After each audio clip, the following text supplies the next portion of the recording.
আসসালামু আলাইকুম। প্রিয় দেশবাসী ও দেশের বাইরে থাকা সকল প্রবাসী ভাই ও বোনেরা, সবার প্রতি রইল আমার আন্তরিক অভিনন্দন ও সালাম। আমি কথা বলি দায়িত্ব থেকে, ক্ষমতার জন্য নয়।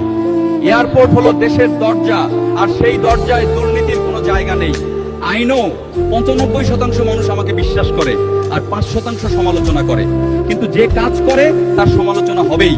আমরা কেউই সমালোচনার ঊর্ধ্বে নই। প্রত্যেকটা মানুষকে নিয়ে সমালোচনা হবে, এটাই স্বাভাবিক। আর আমি সমালোচকদের ভালোবাসি, কারণ নিন্দুকের বাসি আমি সবার চেয়ে ভালো। যুগ জনমের বন্ধু আমার আধার ঘরের আলো। আমার কর্মরত এলাকায় যেখানেই অনিয়ম হবে, দুর্নীতি হবে, সেখানে আমি সর্বোচ্চ আইনগত ব্যবস্থা নেব। কোনো দেরি নয়, সঙ্গে সঙ্গে অ্যাকশন হবে। কেউ যদি মনে করে টাকা দিয়ে আইন থামানো যাবে, প্রভাব দিয়ে নিয়ম ভাঙা যাবে, সে ভুল করছে না, সে সরাসরি অপরাধ করছে। আমি জানি না এখানে কতদিন টিকতে পারবো, তবে আমি প্রবাসীদের আস্থা কিছুটা হলেও ফিরিয়ে আনবো ইনশাল্লাহ। আপনারাই আমাকে সাহস জুগিয়েছেন, আপনাদের ভালোবাসা আমাকে শক্ত করেছে। এখন আর কথা নয়, এখন অ্যাকশন নেওয়ার দায়িত্ব আমার। দুর্নীতির প্রশ্নে কোনো আপোষ নেই, ন্যায় বিচারের পথে কোনো পিছুটান নেই। জয় হোক সততার, জয় হোক বাংলাদেশের।